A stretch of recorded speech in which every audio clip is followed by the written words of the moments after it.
अध्याय 7 बुद्धिमान राघव। प्रेरक कहानी। महाराष्ट्र के एक छोटे से गांव में एक अनाथ निर्धन राघव नाम का लड़का रहता था। एक दुर्घटना के दौरान उसके माता पिता का देहांत हो गया था। गांव में उसके पास कमाई का कोई साधन नहीं था, परंतु वह बुद्धिमान था। जब राघव के पिता थे तभी उसने अपने पिता से काम की कुछ बातें सीखी थीं। राघव अब बड़ा हो चुका था। एक दिन उसके दिमाग में एक विचार आया। उसने अपने गांव से दूर शहर जाने का मन बना लिया। शहर जाकर उसने एक सस्ती सी दुकान किराए पर ली। आसपास के दुकानदारों की तरह उसने भी दुकान के बाहर एक बोर्ड लगाया जिस पर लिखा था बुद्धि की दुकान। राघव की दुकान के आसपास कई दुकानें थीं।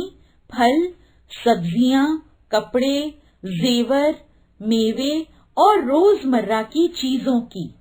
सारे दुकानदार आपस में मिलकर राघव की खिल्ली उड़ाते तो कहते थे, भाई यह दुकान तो कमाल की है, आजकल तो अक्ल भी बिकने लगी है। राघव उनकी उन बातों की ओर बिल्कुल ध्यान नहीं देता था। वह दिन भर आते जाते लोगों को आवाज लगाता, आओ आओ, बुद्धि ले जाओ, एकदम खरी, सस्ती और उपयोगी, एक दाम, सही दाम, आओ साहब ले जाओ। काफी दिन बीत गए। राघव की दुकान पर एक भी ग्राहक नहीं आया। एक दिन वह दुकान बंद करने की सोच ही रहा था कि एक धनी सेठ का मूर्ख लड़का उधर से निकला। उसे समझ नहीं आया कि यह कैसी दुकान है, कोई फल या सब्जी होगी। मेरे पिता मुझे हमेशा मूर्ख कहते हैं, क्यों न कुछ बुद्धि खरीद लूं। यह सोचकर उसने दुकानदार यानी राघव से कहा, एक सेर का कितना आना लोगे? राघव बोला, मैं बुद्धि तौल कर नहीं, उसकी किस्म के हिसाब से बेचता हूँ। मेरे पास तरह तरह की बुद्धियाँ हैं। आपको कैसी बुद्धि चाहिए? तो ठीक है भाई, मेरे पास तो एक आना है। एक आने में जिस तरह की बुद्धि आए दे दो। राघव ने कागज का एक छोटा सा टुकड़ा निकाला और सेठ के बेटे को दे दिया। उस पर्ची पर लिखा था, जब दो कोई झगड़ रहे हों तो वहां खड़े होकर उन्हें देखना बुद्धिमानी नहीं है। सेठ का पुत्र खुशी खुशी घर पहुंचा और अपने पिता को कागज की पर्ची देते हुए बोला, देखिए पिताजी, मैं एक आने में बुद्धि खरीद कर लाया हूँ। सेठ ने पर्ची पढ़ी और तमतमाकर बोला, मूर्ख, एक आने में क्या लाया है? यह बात तो सभी जानते हैं, तूने मेरा एक आना बर्बाद कर दिया।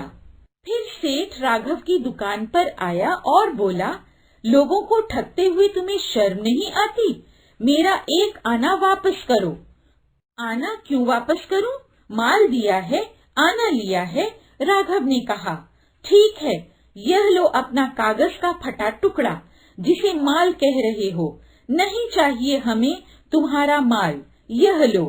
कहते हुए सेठ उसकी पर्ची वापस करने लगा। राघव ने भी गुस्से में कहा, पर्ची नहीं, मेरी सीख वापस करो। अगर आना वापस चाहिए तो आपको एक कागज पर लिखकर देना होगा कि आपका बेटा कभी मेरी सीख का प्रयोग नहीं करेगा। बात बन गई, दोनों मान गए। सेठ ने कागज पर हस्ताक्षर किए और अपना आना वापस लेकर प्रसन्न हो गया। समय बीतता गया। एक दिन की बात है, उसी राज्य के राजा की दो पत्नियां थीं। एक दिन दोनों रानियों की दासियां मेला देखने गईं। वहीं उनका झगड़ा हो गया। बात बढ़ती चली गई। वहीं सेठ का बेटा भी खड़ा था। सारे लोग चले गए मगर वह अकेला ही खड़ा रह गया। बस फिर क्या था, दोनों दासियों ने उसे अपना गवाह बना लिया। झगड़े की बात राजा तक पहुंची। दोनों रानियों ने सेठ के लड़के से कहा कि वह उनके पक्ष में गवाही दे। सेठ और उसके लड़के के होश उड़ गए। वे सहायता के लिए राघव के पास पहुँचे। बोले, हमें किसी तरह बचा लो। लेकिन मैं 5 रुपए लूंगा। ठीक है, ये लो 5 रुपए। देखो, जब गवाही देने के लिए बुलाया जाए तो पागल की तरह व्यवहार करना, जैसा कि तुम्हें कुछ समझ नहीं आ रहा हो। राघव ने उपाय बताया। सेठ के बेटे ने वही किया। राजा ने उसे पागल समझकर महल से बाहर निकाल दिया। इसी तरह की 1-2 घटनाएं और होने के बाद बात धीरे धीरे राजा तक पहुंची कि हमारे यहाँ के बाजार में कोई ऐसा दुकानदार है जो बुद्धि बेचता है। राजा ने उसे बुलवा लिया और कहा, हमने सुना है तुम बुद्धि बेचते हो। क्या तुम्हारे पास बेचने के लिए अभी और है? राघव बोला, जी हुजूर, आपके काम की तो बहुत है, लेकिन 100 रुपए। तुम्हें 100 रुपए ही दिए जाएंगे। राघव ने एक पर्ची राजा को दे दी। पर्ची पर जो कुछ लिखा था उसे राजा ने पढ़ा। कुछ भी करने से पहले कई बार सोच लेना चाहिए। राजा को यह बात बहुत पसंद आई।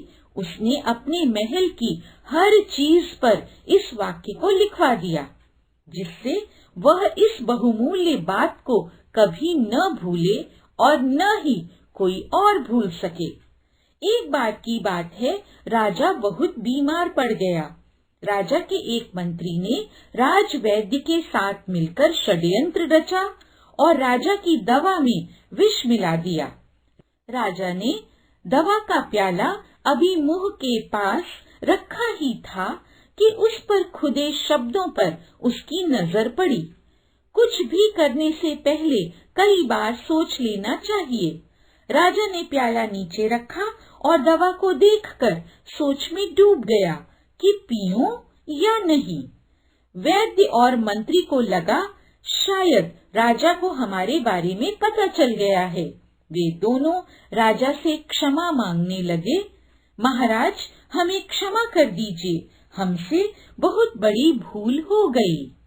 राजा ने सिपाहियों को बुलवाकर दोनों को कारागार में डलवा दिया। बुद्धि के विक्रेता राघव को अपना मंत्री बनाकर खूब सम्मान दिया।